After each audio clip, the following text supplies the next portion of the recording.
우리 할머니 집은 진짜 시골 중의 시골이라 완전히 외진 곳에 있는 곳입니다. 일제 때도 아주 별일도 없었던 데다가 6.25 전쟁 때도 전쟁 난지도 모르셨다고 하는데요. 동네에도 다 친척밖에 없고 그마저도 대부분이 돌아가셨습니다. 근데 이 동네에 괴담 아닌 괴담이 하나 있는데 할머니 집에서 한 10분만 걸어가면 나오는 무시목골 이야기입니다. 긴 이야기는 아니고요.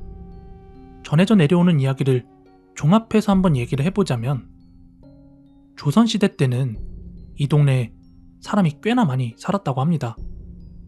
그리고 우리 조상님이 이 동네에 사또이기도 하셨고요. 근데 문제는 동네가 많이 가난했었다고 합니다.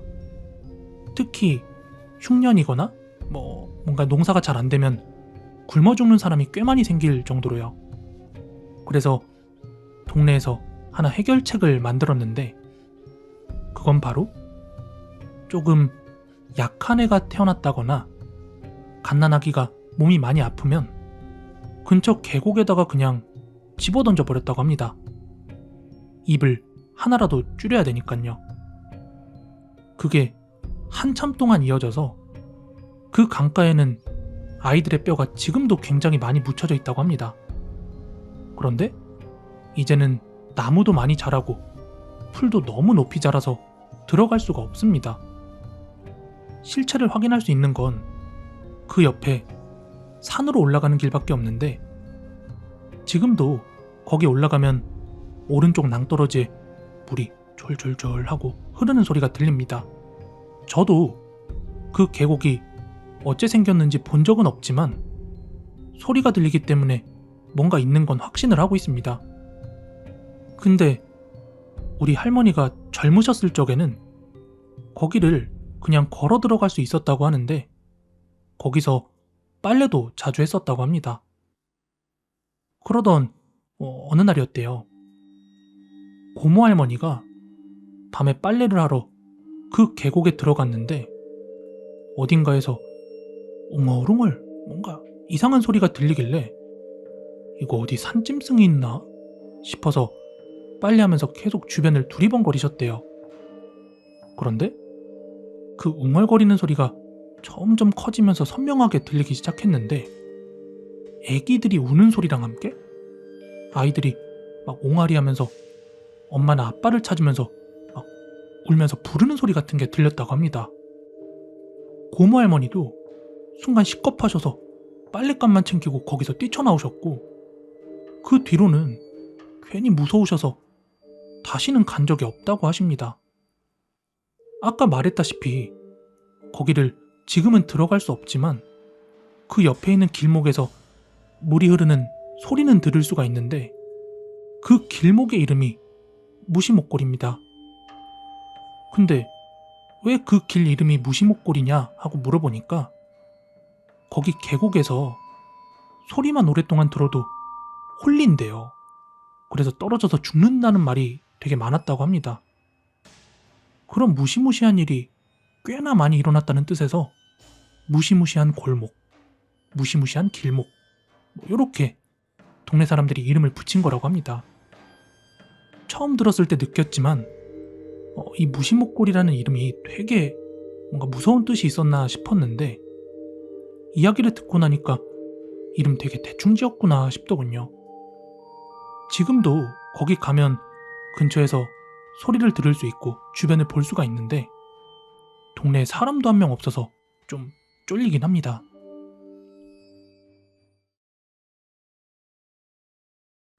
이 이야기는요, 제가 어렸을 적에 살았던 할머니 댁 쪽 이야기입니다. 그 당시 기억이 나름 정확한 편으로 조미료 하나도 없이 사실만 이야기해볼게요. 이야기를 하자면 일단 지금은 서울에 있는 대학을 진학을 해서 도시에서 살고 있지만 원래 경상남도 고성에 살았는데 동해라고 바닷가랑 붙어있는 그런 지역이 있어요. 통영이랑 매우 가까운데 아는 분들은 알겠지만 경남 바닷가 쪽은 보통 할배들이 어업하고 할매들이 집에서 쇠죽 쓰고 시금치 키우면서 지낼 때가 많습니다. 우리 할매 할배도 똑같았고요. 그래서 초등학생 지나고 중학생 시점부터는 할매랑 소 풀 먹이러 산에 자주 가곤 했는데요. 그때 산 이름이 굉장히 멋있었는데 기억이 잘 안 납니다. 장군바위산? 장군산? 아무튼 뭐 그랬던 것 같은데 항상 풀 먹이러 다니면 가던 곳 쪽은 소나무 숲이 근처에 있었습니다. 근데 왠지는 모르겠는데 소나무 숲 쪽은 뭔가 풀이 좀 잘 안 자랍니다. 그래서 소나무 숲 좀 지나면 큰 개울이 있고 바다가 보이는 언덕배기에 풀밭 있는 데가 있었는데요. 할매랑 소를 그쪽 나무에 묶어두고 개울에서 개구리 잡고 놀곤 했었습니다. 그러다 이제 어느 하루였어요. 할매 없이 저하고 친구 둘이서 풀을 먹이러 갔는데 얘네 집도 당시에 그때 우리 집이랑 별반 다를 게 없었어요.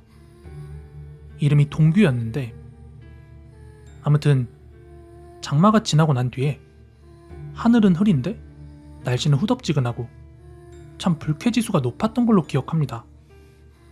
둘이서 얼른 소 묶어두고 물장구 칠 생각에 신나서 냇가로 달려갔거든요. 근데 평소에는 허벅지쯤 오던 곳인데 물이 엄청 불어나서 물살도 세 보여서 들어가진 않고요. 그냥 근처에 있는 돌에 앉아서 동규랑 이런저런 이야기나 하면서 있었어요. 근데 해무라고 아세요? 뱃사람들이 가장 무서워하는 것 중에 하나가 해무인데요. 그게 고지대에서 보면 해무가 바다에서부터 꾸물꾸물대면서 다가오는 게 보이거든요.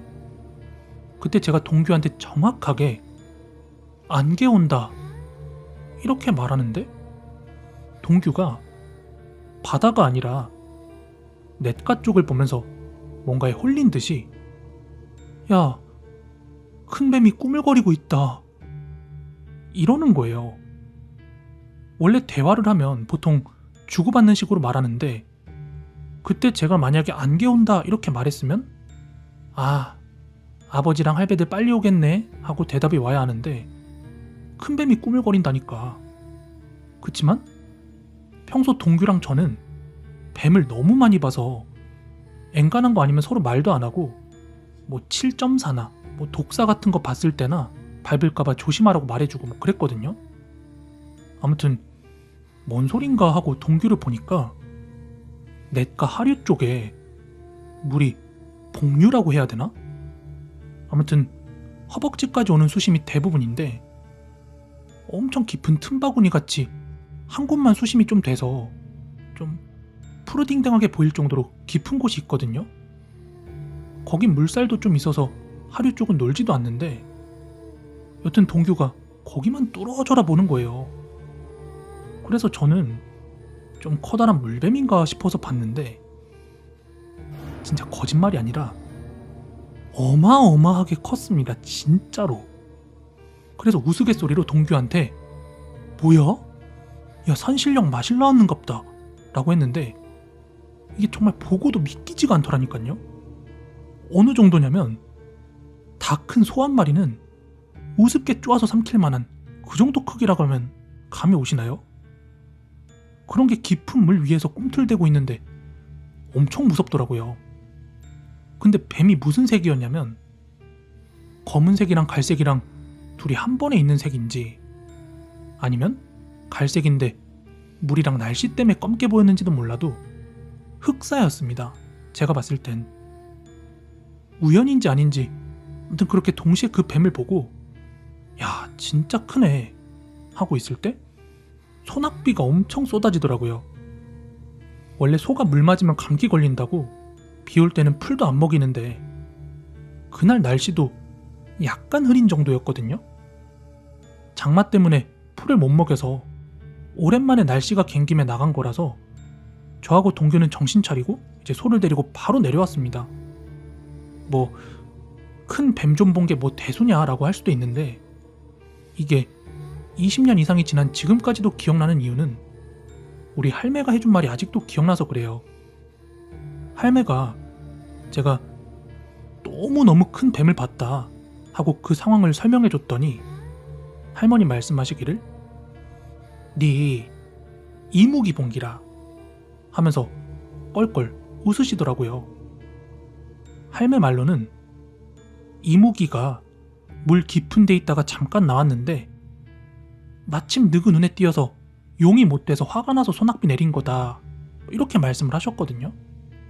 그때는 진짜 너무 무서워서 그 근처로 할매랑 있을 때 빼고는 풀먹이로도 안 갔던 기억이 납니다. 이번에 들려드릴 이야기는요, 2012년도 거제에서 겪은 이야기인데요. 원래 본가는 서울에 위치해 있으나 아버지와의 잦은 마찰로 호시탐탐 출가의 기회를 엿보다가 그 당시 병원에서 일을 하던 때라 지인의 소개를 받고 이제 높은 페이에 숙식까지 제공되는 거제 쪽에 있는 병원에 이직을 하게 되었습니다. 원래 부산 출신이라 사투리에 거부감이 없어서 의사소통도 수월했고 사람들도 나름 좋아 보여서 그렇게 하루하루 적응을 해갈 무렵이었는데 한 3개월 정도 묻어가다 보니까 이 병원에 대한 고질적인 문제점들과 파가 갈라지듯 나뉘어 있는 각 라인의 윤곽이 드러나더군요. 짧게 요약하자면 병원 오픈 시절부터 거의 10년 가까이 병원의 잡무들을 도맡아 헌신해왔지만 라인을 잘못 타서 만년 원무과장 타이틀에 찬밥 신세인 과장님, 그리고 그런 부당함을 알고도 과장을 의리로 따르는 낭만파 무리들이 있었고요. 그리고 병원의 초창기 멤버는 아니었지만 병원장과의 먼 친척 관계로 급속도로 고속 승진을 하면서 실세가 된 낙하산 행정부장과 그를 따르는 실리파 무리들이 있었어요. 이런 속사정으로 인해서 화병이 도진 원무과장은 업무가 끝나고 나면 항상 기숙사 근처에 있는 호프집이나 포장마차에 가서 술판을 벌였고 이 병원 이직에 도움을 준 제 지인도 이쪽 라인이라서 저는 자연스럽게 쥐뿔도 없고 호구 같은 원무과장 라인을 타게 되었죠. 근데 이 병원이 조금 이상한 게 제가 오기 전에 오래 근무했던 보호과 직원 중에 한 명이 실종된 상황이었어요. 근데 해당 직원의 물품이 그대로 숙소에 남아있고 전화도 안 받고 사라지셨는데요. 직계 가족들한테 연락했으나 가족들도 연락이 안 돼서 실종신고를 넣어둔 상태라고 했고, 그렇기 때문에 형사들이 종종 병원하고 숙소를 찾아왔었어요. 그 대체 인력으로 제가 투입됐던 것이고요. 그리고 환자들이 병원 내에서 사망하는 일이 꽤 잦았던 걸로 기억이 됩니다. 웃긴 건 무슨 진료 과목인지 밝힐 순 없지만 환자들의 연령대가 요양병원처럼 고령의 연령대는 아니었거든요. 그렇다고 암 같은 질환으로 죽을 날이 기억 없는 중증 환자들도 아니었고요. 제가 서울에서 근무했을 때도 환자 수 대비 이 정도의 사망 사례는 없었습니다. 무튼 이 바닷가 부근에 위치한 병원은 외형적으로 봤을 땐 한 폭의 그림 같은 그런 절경의 병원인데 전혀 그 모습에 맞지 않는 사건과 의문투성이다 보니까 한편으로는 자기적인 것 같기도 해서 무섭게 느껴질 때도 있었죠. 그러던 어느 하루였는데요. 퇴근 후에 집안 분위기, 근황을 좀 살필 겸 어머니한테 전화를 걸었습니다. 그렇게 대화를 나누던 중에 어머니께서 말씀하시기를 우리 집에 꽤 많은 도움을 주셨던 한 보살님께서 조심하라는 조언을 해주셨다고 합니다.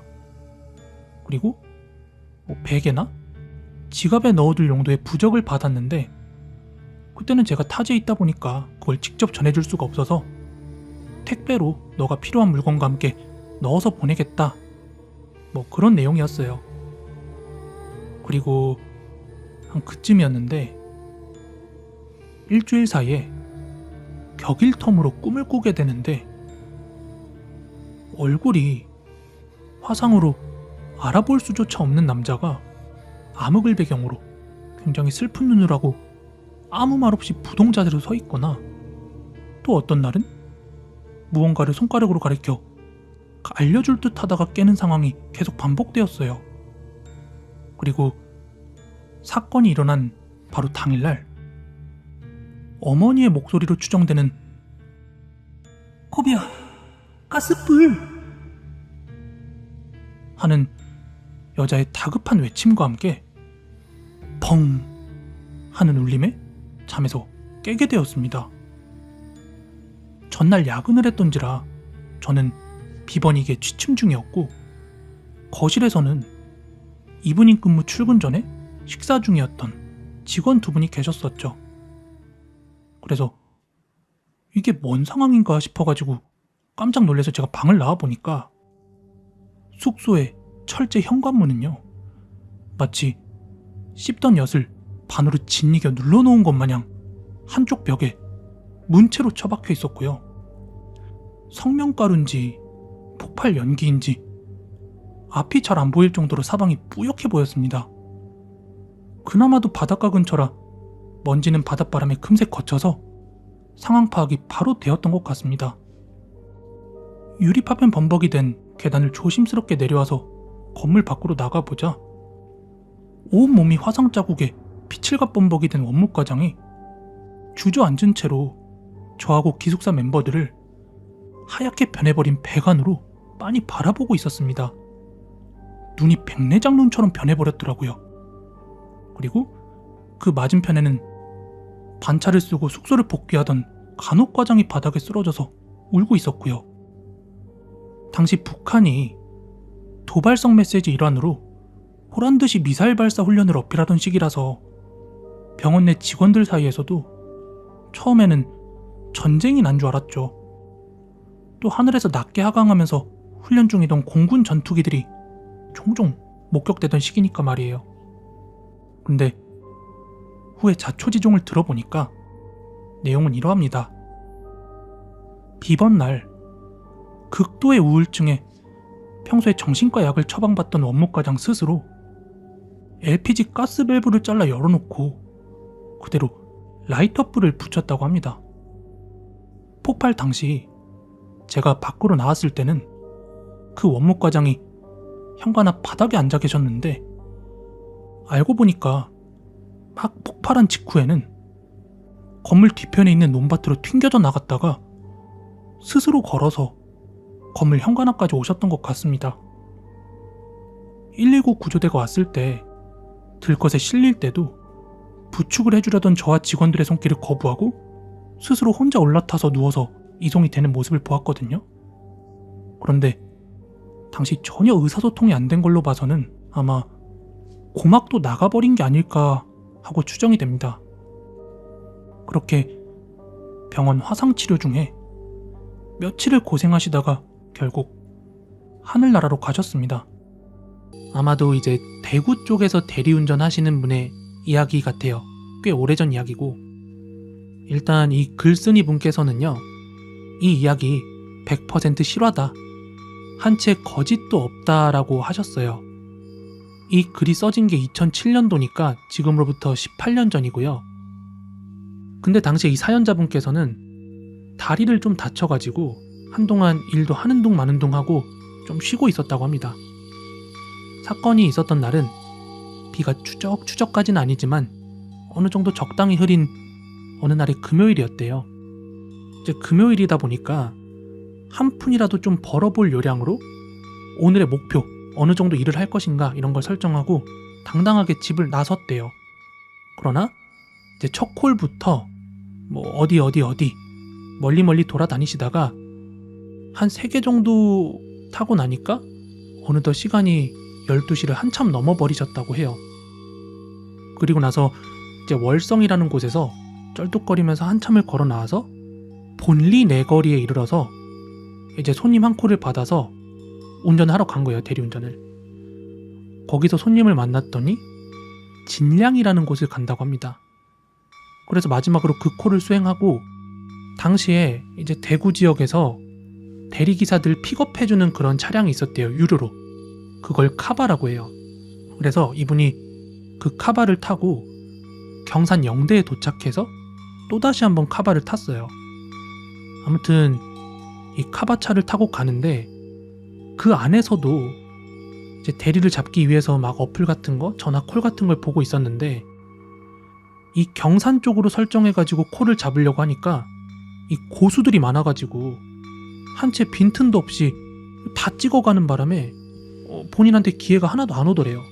그래서 경산 쪽은 포기하고 혹시나 싶어서 수성구에 맞추고 계속해서 그 콜을 잡으려고 집중을 하고 있었는데 한 옥산쯤 왔는데 사월보성이라는 곳에 이제 콜이 떴대요. 그래서 그거를 미친듯이 클릭해가지고 딱 잡았다고 합니다.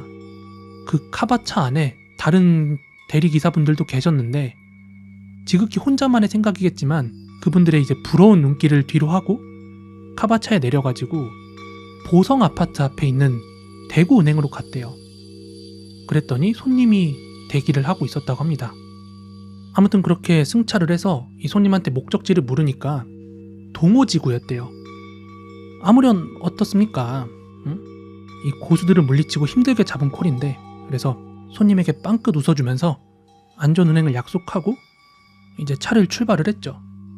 근데 당시에 이 사연자분께서 이 4월에서 반야월로 넘어가는 길을 잘 몰라서 고민하고 있었는데 대리 부른 손님이 막상 술도 그렇게 많이 안 취해가지고 내가 내비를 해주겠다 이렇게 얘기를 했대요. 그래서 이제 보성 아파트에서 좌회전을 해서 한 개천을 타고 쭉 가다 보니까 이제 길이 좁아지더랍니다. 그래서 더욱더 조심하면서 확실하게 전방 주시하면서 운전을 했대요. 그리고 또 가다 보니까 철도인지 도로인지 그 아래로 좁게 난 길이 하나 있었는데 그 지하도를 막 벗어나는데 저 앞쪽에 뚝방길로 하얀 원피스에 까만 쇼를 걸친 한 긴머리 여자가 걸어가고 있었대요.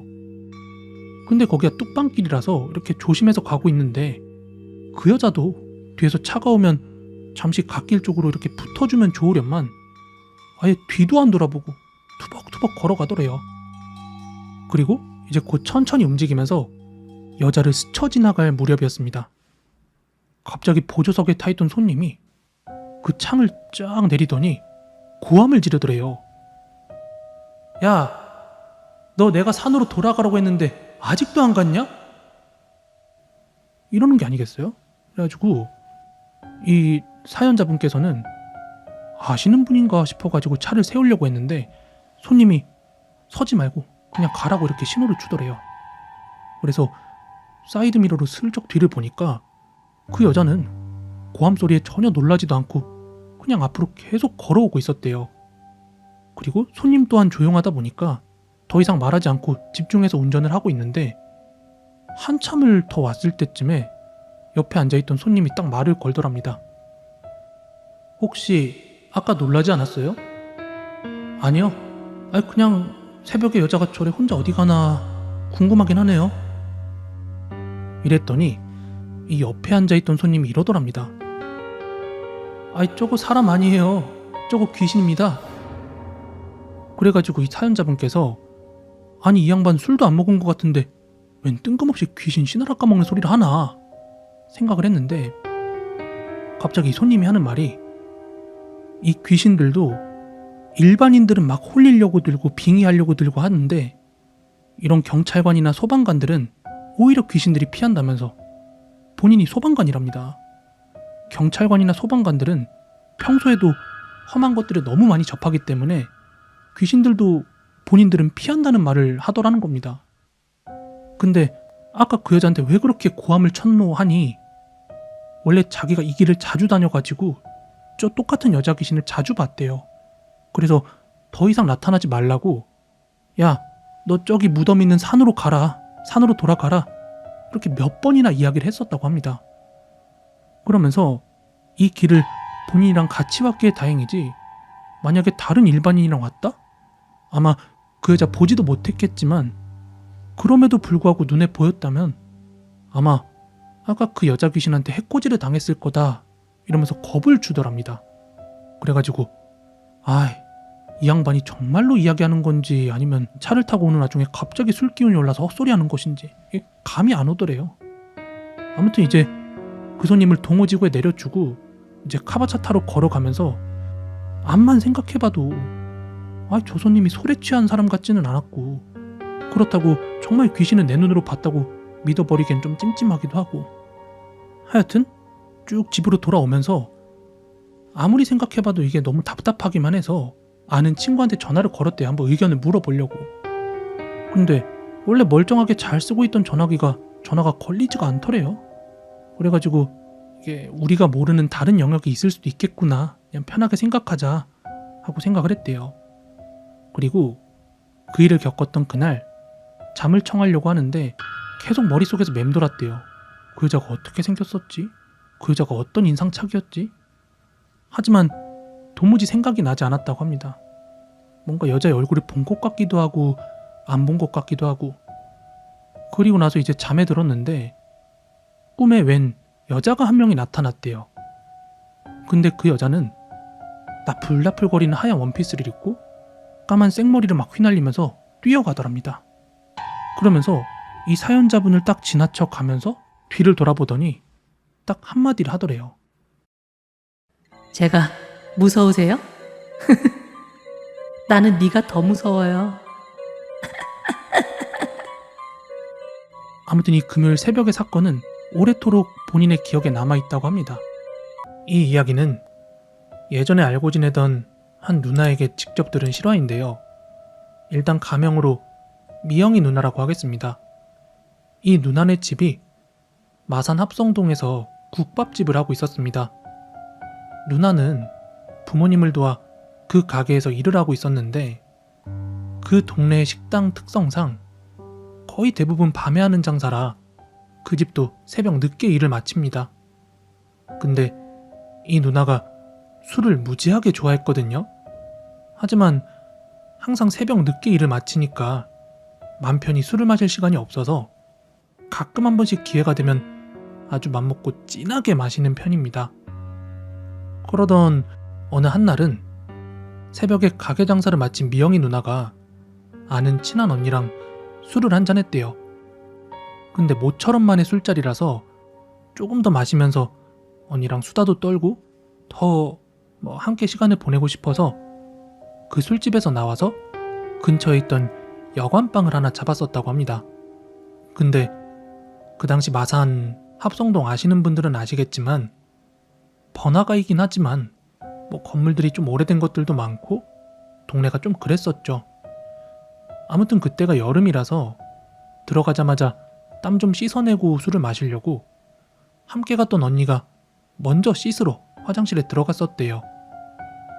이 미영이 누나는 특이한 버릇이 하나 있습니다. 뭐냐면 모텔이나 여관이나 어디 처음 보는 곳에 가보면 문갑하고 서랍장 이런 걸 전부 다 한 번씩 열어본대요. 별 이유는 없고요.